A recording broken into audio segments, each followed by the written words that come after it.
This is a special episode. You're with Michael Crosby, and we are now involved in a special edition of Election Pod. Tonight, basically, we are going to help Americans understand the truth.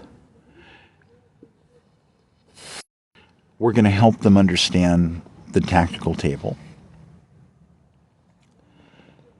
And we're going to help them to be able to participate in saving tens of thousands of people's lives effective immediately. To start off with, we're going to begin different understandings. There are a lot of things out there that are theories. There are a lot of things that are statistics. There's only a certain amount of things that are science and hard science. Certain repeatable, verifiable facts. When you consider that there have been people effectively deeply concerned, they believe that 3,800 children die each year from cheese, and that a total of about 60,000 people die each year from cheese. The importance here is if we look and say, well, how many children are dying from mass shooters in schools? And this is important. So basically we have an understanding of statistics. 3,800 versus a statistic that's considered to be less than 380. Less than 1/10. So when we have people saying that statistically and scientifically, the thing we need to do to save more children's lives immediately is to ban cheese. Yet for some reason, this concept is not being grasped into the minds of citizens. We could do it right away. There are people like me that have been mentioning it basically for more than 20 years. Oh, from time to time, that is. And there seems to be no takers. So with me, it's like, if you listened to me the first time 20 years ago, how many more children would be alive today? What is that number? If you only listened to me 10 years ago, how many children would there be? If you listen to me right now, how many children can be saved just between now and January if we immediately act and ban cheese? Certainly, over the course of the next 14 months or so, we can save a substantial number of that 3,800.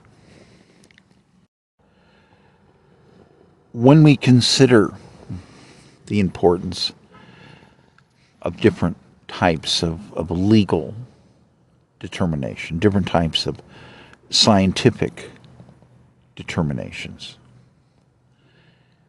we have to pay attention. Because let's say that somebody got in a car and they killed 3 people because they were drunk. They would have to go to prison. Is this correct? Is that what would happen?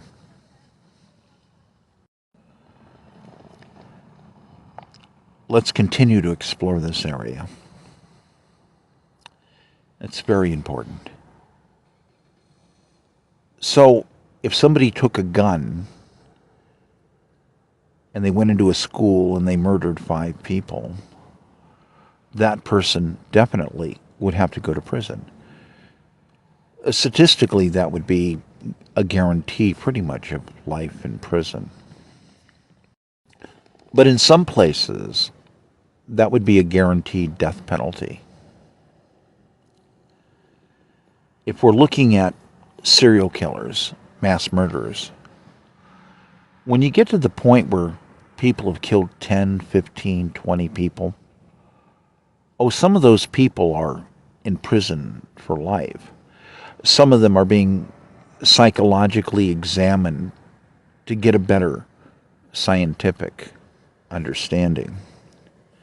And many of them are in death row. They're effectively going to be executed.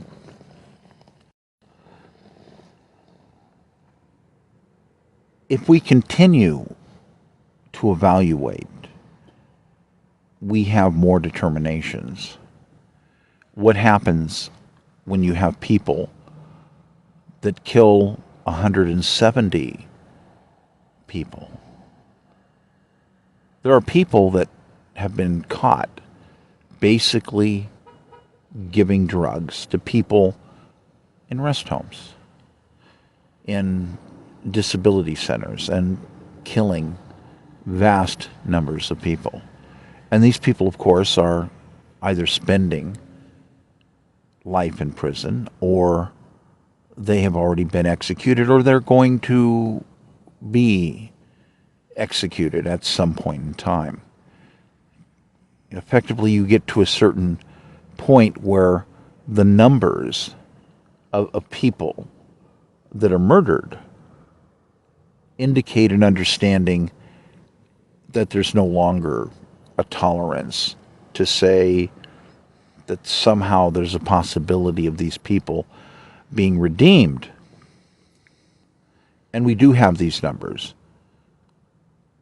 You can look at a lot of material on the web. You could get an idea fairly fast. If you can't find direct statistics, you can still get a pretty good idea.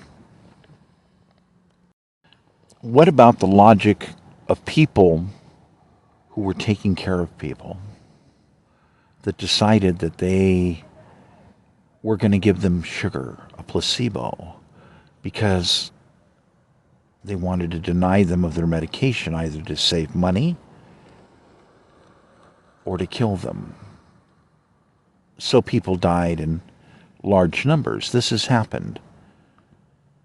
People were in care and they were denied their medication.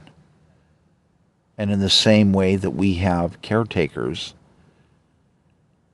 that gave medication that killed people, you have caretakers that would not allow parties to have their medication, and they killed also vast numbers of people. This is real.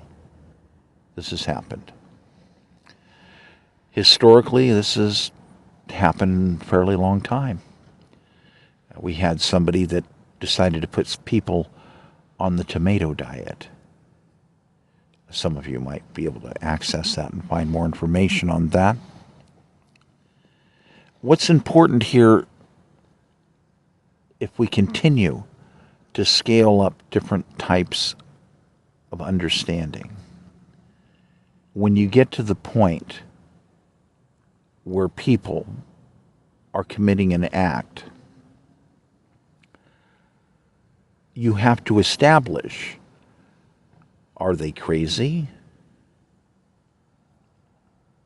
Are they psychopaths, sociopaths? Just plain evil murderers? Did they do this out of a form of negligence? We can examine the concept of negligence and understand that people who negligently operate a vehicle because alcohol, that kill a family of 4 from Idaho get punished. They are punished. They're put in prison. If you have a bus driver and people end up getting killed because of that, or a bus is involved, again, mass deaths are involved. People have to be punished. Even when the definition is negligence, people must be punished. And there is basically a consideration in generality that the more people that parties are responsible for killing, the more time that they will have to do in prison. This is a general formula of our justice system. The more crime you commit, the more punishment there will be for you. Unless, of course, you're an LLC. That seems to be a different area of argument. So it's important at this time to take a few moments and review and ask yourself, who are you, really? Who are you?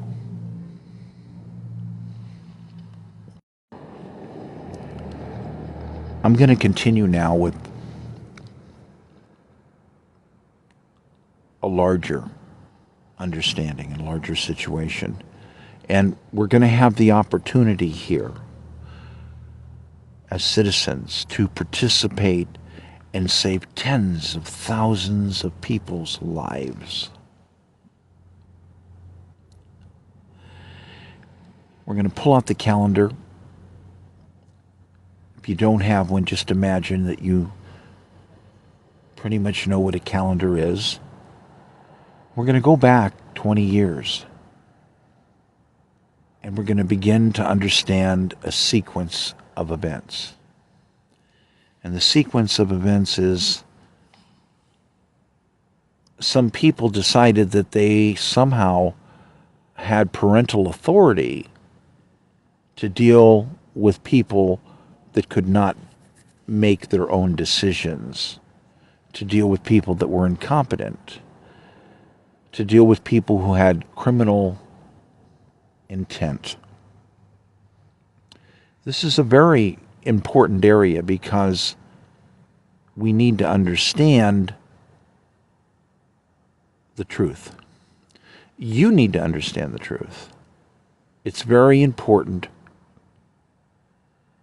to understand who you are. It's very important for other people in certain situations to understand who you are. So if we're looking at that calendar 20 years ago, let's just say we see a whole spanning calendar from then to now, there's a process that started happening. That is to say that new types of colds and flus kept evolving, kept occurring.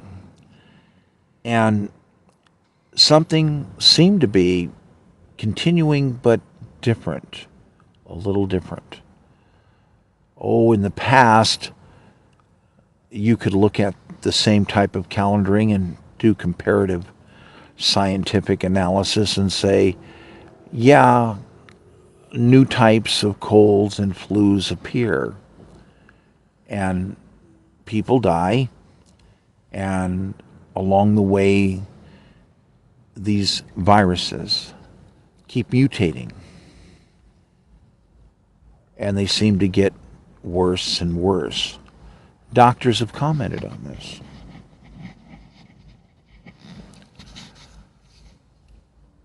But we started having a little bit of a twist, a bit more difference to the anomalies of things that were occurring.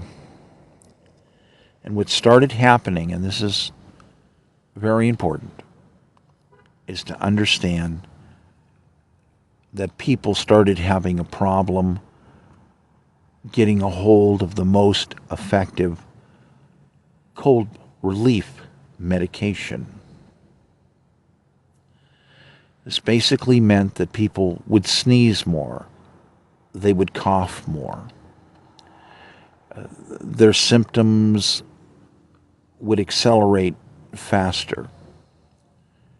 And here we come to an apex, a mini apex in understanding the point that the spread pattern, if you measure it, if you sit down people and you bring out a bunch of custom lights and ultraviolet lights and you dim things, and people start coughing and sneezing, you can see these particles moving. And if you test different people, different subjects, and you give them different types of cold relief medication, flu relief medication, that some of them have a different spread pattern than the others. It's quite significant, actually. The people who don't have access to cold relief medication that get the same type of viruses, again, they sneeze more, they snot all over themselves. They cough more.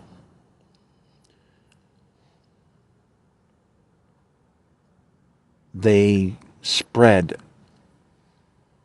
a larger pattern. They have more disease getting spread more rapidly. That's actually 2 statistics. So the reality of this is that when you are looking at the calendar, there's some additional statistics that people don't seem to be paying a lot of attention to. And that is, as the higher quality cold relief medication was removed from the shelves in various stages, that the curve involving the spread of viruses changed. And the reason that it changed is because the spread pattern was significantly rising. This meant that more people would become infected and more people would die. Now, part of the reasoning behind this was a history of, well, comparatively, you could make the argument very small or incredibly small numbers overall of people were abusing cold relief medicine and repurposing it to turn it into some form of narcotic. Now, if you do experiments to recreate this and you bring scientists in, what generally will be noticed is you could go through a lot of statistics. And when you get to the point of cost analysis and say, how much does it cost to make a repurposed narcotic versus the street distribution system? And there seems to be, what I found, people who claim that it cost about 800% more, about 8 times more money to do it that way. There's other fragments of information where some people describe these certain other people as crackpots, as nutcases, as people that had issues because they were obtaining cold relief medication and repurposing it. And what they were doing wasn't necessarily even efficient. And of course, in the course of them doing this, they were involving themselves doing chemistry processes that they weren't necessarily trained to do. There were other problems, more fires. There were injuries, even deaths. But this tiny statistic, I would invite you to do intensive research yourself. Go on the web. Please, go on the web. Do a comprehensive series of research yourself. Look at the vast, wide array of arguments and statistics. Try to understand that you had people that were claiming that they were trying to be parental.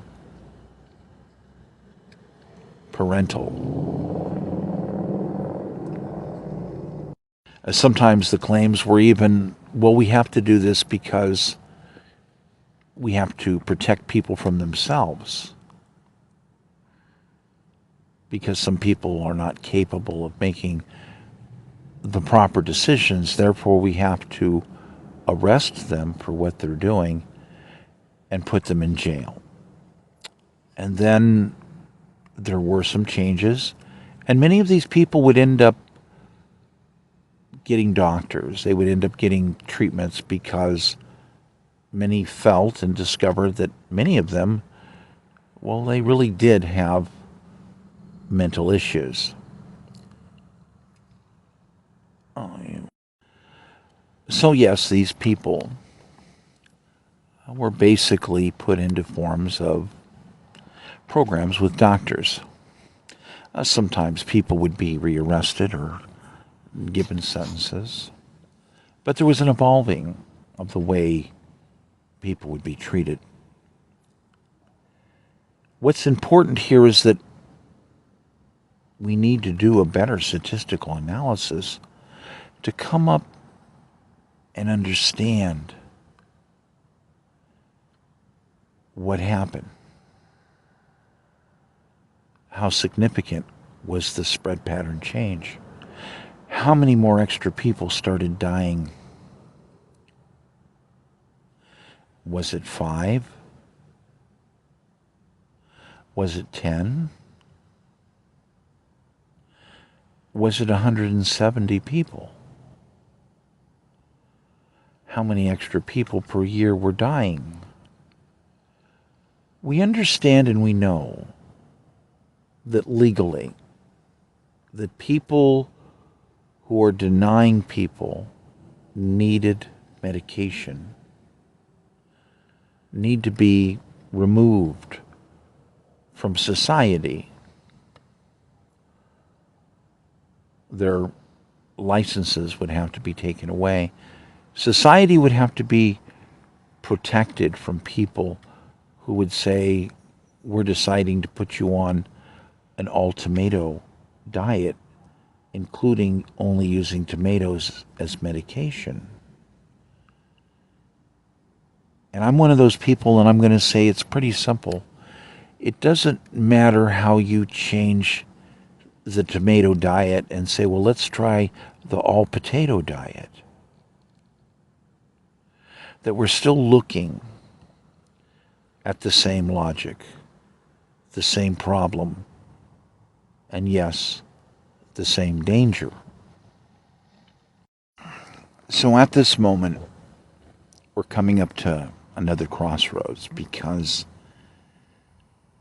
there's some extra information here. Some of us went out of our way. We called up certain people. We did some statistical analysis, and we were looking at things. And from a scientific viewpoint, we had to inform some of these prosecutors that were involved in parental action that they were making a horrible mistake and that they were going to get a lot of people killed. And that, in my view, they were already getting people killed. Seemingly, we had anomaly statistics that weren't being attended to. People that were having incredible snotting fits. I'm talking vast amounts of fluid snot reactions. And this would happen sometimes when people were in cars on crowded freeways like Los Angeles. And this could cause them to lose their vehicle, lose their car, basically, control of their car. But generally what would happen is you would end up with a fender bender. But the reality is, we don't exactly know. Because these people did not want to do a proper comprehensive analysis. Because there was something else looming. Time itself was looming. That calendar, if we look back 20 years at the mutative cold and flu virus, mutative accounting. In fact, we can look back even further. We can see these long-term tendencies. Scientifically, one would have to say that more people were being exposed, more people were dying. And because the virus was being gestated through more people, the mutative factor was accelerated. That's right, I'll say it again for some of you that may not have heard that. Because more people were exposed to the virus, that means that there were more variances, more types of mutations. And as you look at this long calendaring, again, go on the web, talk with many doctors about the mutative factor involving viruses and these various other items. Because yes, we have a series of statistics that we don't have the most comprehensive review on, and we need that. We need to be able to count the dead. Nobody deserves to die from incompetence or from intentional murder and not even be counted. At this point, my understanding is that I informed people at prosecutors' offices, at the AG's office, that, in my view,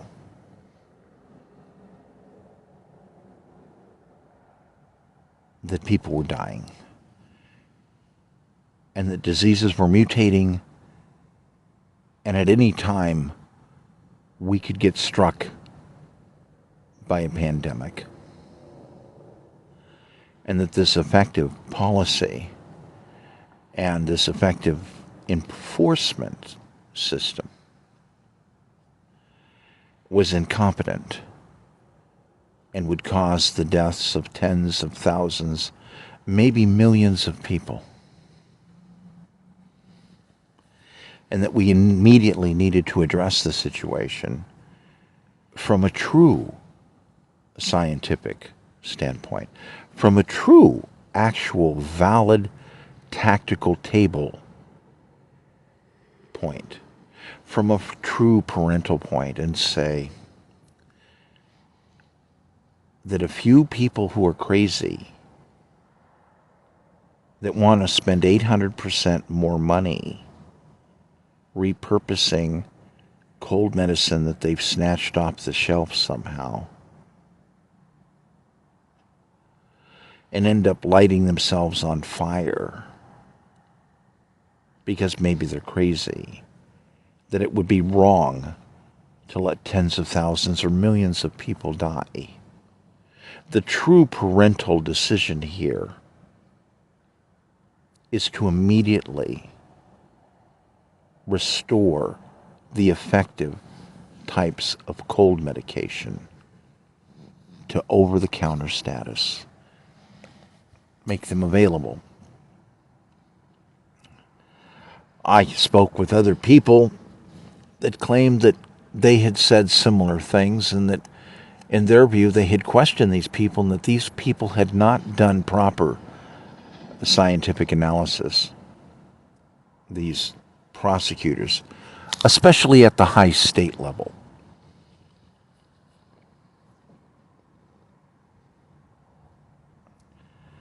So now we have it. COVID hit. And you can equate an understanding on the spread pattern. There are statistics. If you look, you can find them. You can find scientific information. Some people went ahead and did research. And as I looked at the information, I came to the conclusion that statistically more than 9,000 people must have died just the first year of COVID, so to speak. And then we had the second year. I was looking at upwards of 14 plus thousand people extra that may have died in California. But the reality here is far larger because many other states also adopted these grandstanding type scenarios that prosecutors, in my view, were using to promote their own careers and completely ignore the truth and the reality of scientific evidence, as well as the legal mythology that would have to be addressed properly.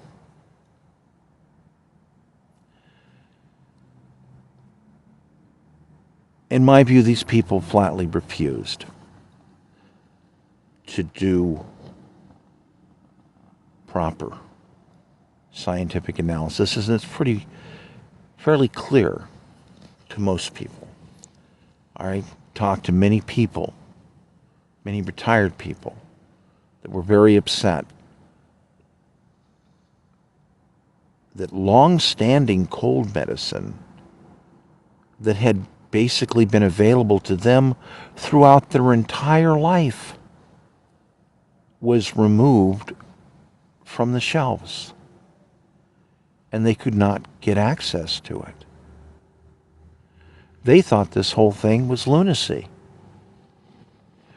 They knew that extra people would die. They knew.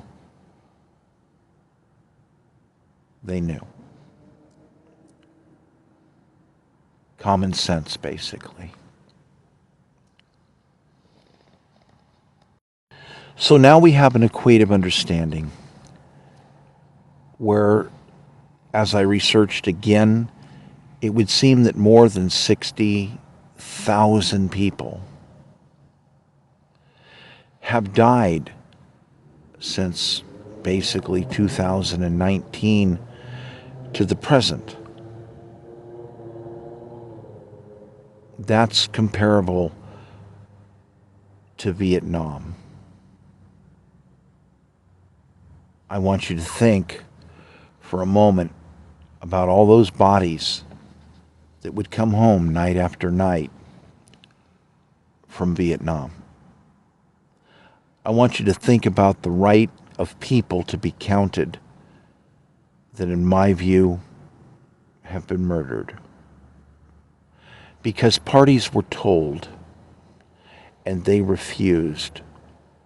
They flatly refused to do the analysis and then stand up and admit that they were wrong and immediately change the situation. Again, more than 60,000 dead people. At this moment, we don't seem to even have exact names equated to the dead.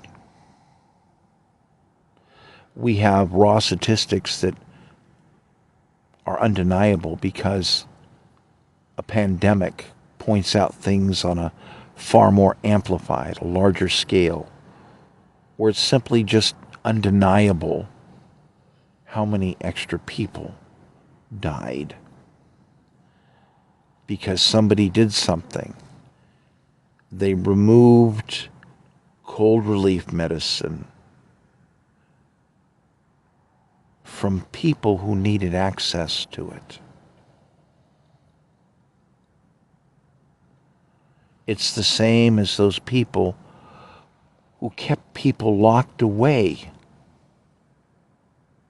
would not let them go outside and get the medication that they needed. And then they got sick and sicker, and they died. Those people were charged with homicide. The statistical analysis of mass murder states that some of these people had to know. How could they be so grossly incompetent as to not understand basic scientific analysis, consult with people who would know, but they ignored people who told them. Doctors told them. Many of these medications have effectively been on the shelf for about 70 years, and you just remove them. You're killing people. You need to stop. I'm a doctor, and you're not a doctor. You're a grandstander, and you're committing homicide.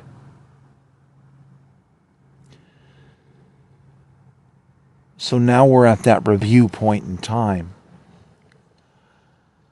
Who are you? Who are you?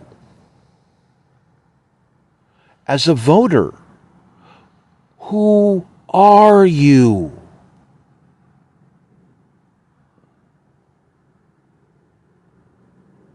Because at this moment, we hold an additional secret Vietnam in our hands. We've got the extra people that died from the pandemic, and the people who died from that slow removal process that occurred over 2 decades.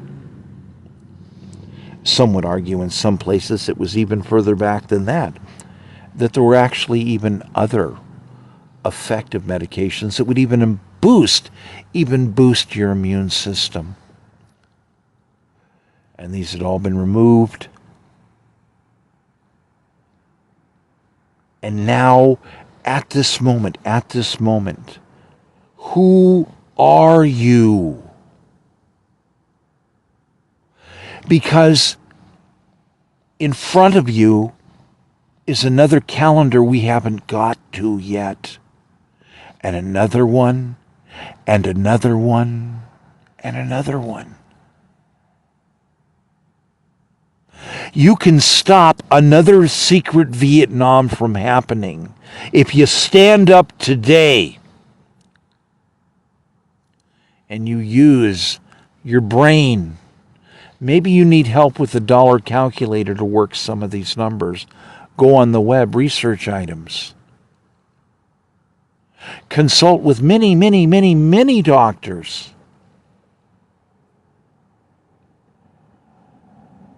It's in your hands. I don't want to hear you people whining out in public that you want to save a couple of dozen people's lives because somebody might pop because the government was being run improperly by employees that were incompetent. I want you to stand up and realize we're talking about a Vietnam. of Vietnam. Who are you? I've taken measures with professionals. We've begun the sequence with the presidential candidate panel. We're beginning setting out the framework and the structure to begin the sequences of arrests that are necessary to prosecute these people for committing mass genocide. There's no choice. We cannot allow these people to disrespect veteran families or any family. We cannot allow them to disrespect the need of elderly people to get quality cold relief medication. We are not going to lie and assist these people in grandstanding anymore. I never did it to begin with, personally. There is no choice but to stand up and join with us. Join with us and deal with people who are mass murderers and begin the process of removing these people that honestly, at the very least, have to be incompetent. Negligence. But mass deaths from negligence get punished. Long prison sentences are required. We're talking about life in prison. We're talking about the death toll of a Vietnam.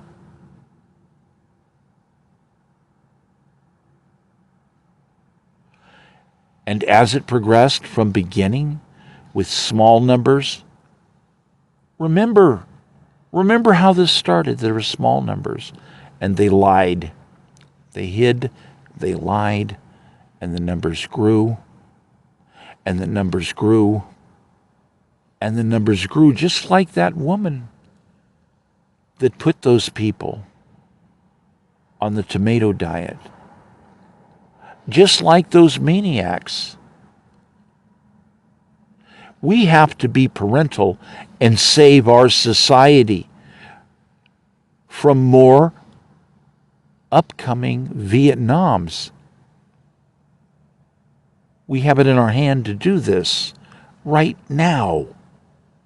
To arrest these people, to take them into custody, to remove them from harming society anymore.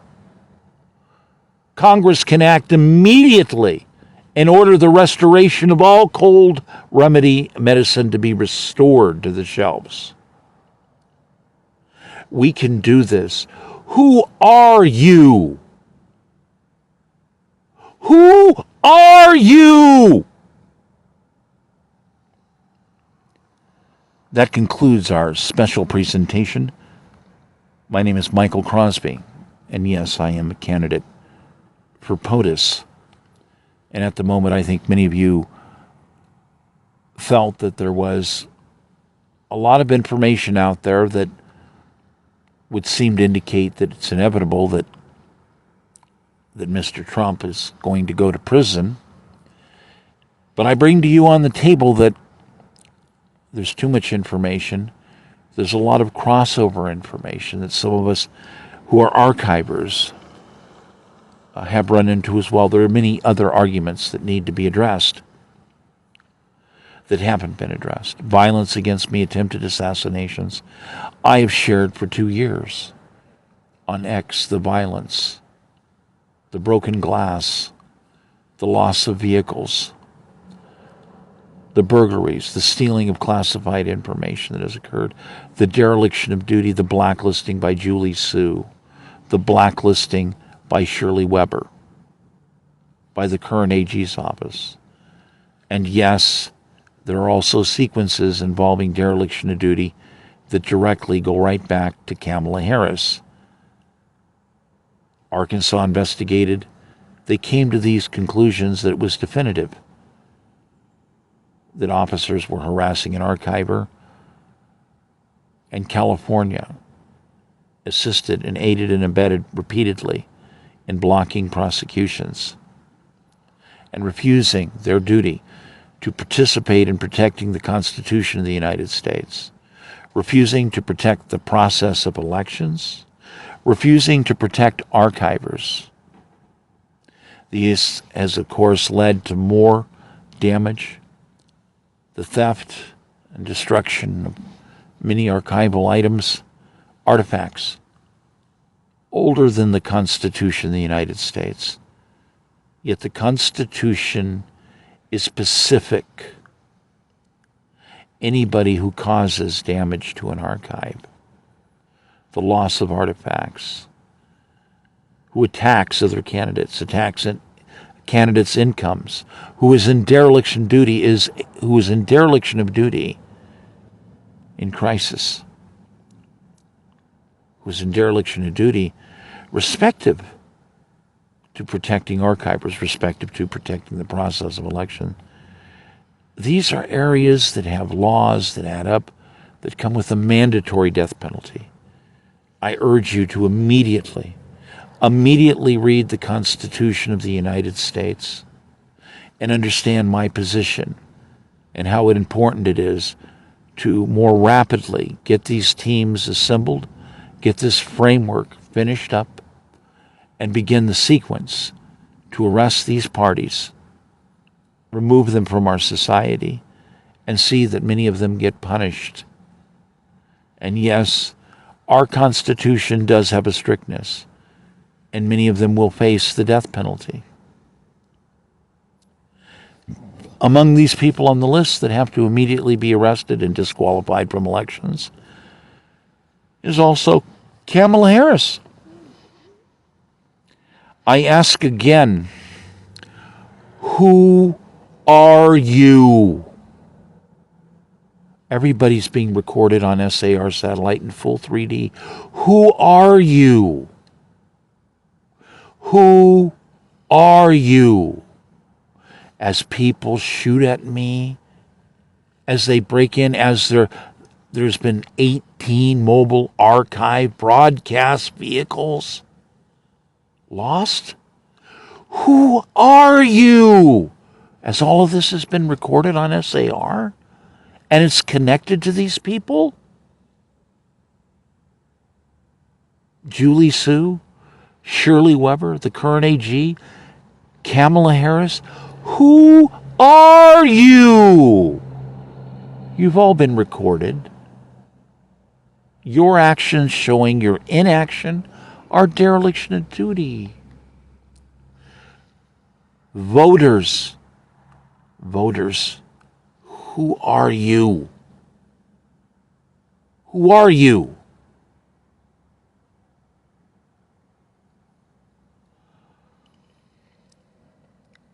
I'd like to thank you for participating in this special edition of our ongoing emergency situation.